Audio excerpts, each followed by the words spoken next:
My families, நீங்கள் என்ன கேட்டுகிட்டே இருந்தீங்க, அக்கா நீங்கள் மசாலா சேல் பண்ணுறீங்களா, என்ன ஏது எதுவுமே எங்ககிட்ட சொல்லவே இல்லை, நீங்கள் சேல் பண்ணுறீங்களா இல்லையான்னு கேட்டுருந்தீங்க. தங்க நான் சேல் பண்ணிகிட்ருக்கேன். இப்போ நான் வந்து இந்த கேரளா போயிட்டு வந்ததுனால என்னால் மசாலா எடுத்து ப்ரிப்பேர் பண்ணி உங்களுக்கு வந்து கொடுக்க முடியல. ஸோ நீங்கள் வந்து என்கொயரி பண்ணிகிட்டு இருக்கீங்க. திரும்ப நம்ம வந்துட்டு மசாலா பிஸ்னஸ் ஸ்டார்ட் பண்ணிவிட்டோம். திரும்ப மசாலா எல்லாமே ரெடி பண்ணிட்டோம். இன்றைக்கி பாருங்கள், மசாலா நான் ரெடி பண்ணிவிட்டு இன்றைக்கி ஃபஸ்ட்டு மேரினேட் பண்ணியிருக்கேன். இது எதுக்குன்னா, என் ஃப்ரெண்டு வந்து ஊருக்கு போகிறாங்க. அவங்க போயிட்டு வர 10-20 நாள் ஆகும். எனக்கு சிக்கன் சாப்பிடணும், எனக்கு செஞ்சுட்டு வந்து கொடுங்க அப்படின்னாங்க. ஸோ அவங்களுக்காக பாருங்கள் குட்டி பார்சல் வாங்கிட்டு வந்து இங்கே அவங்களுக்காக தான் நான் வந்து இப்போ சிக்கன் மசாலா ரெடி பண்ணேன்.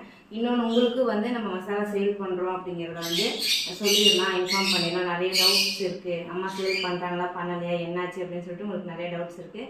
அம்மா நான் சேல் பண்ணிகிட்டே இருக்கேன். உங்களுக்கு வந்து கீழே ஸ்க்ரீனில் தெரிகிற வாட்ஸ்அப் நம்பருக்கு நீங்கள் வாட்ஸ்அப் பண்ணி ஆர்டர் ப்ளேஸ் பண்ணிக்கலாம். ஸோ உங்களுக்கு வந்து 3 நாள்லேருந்து 5 நாளுக்குள்ளே கொரியர் ரிசீவ் வரும்.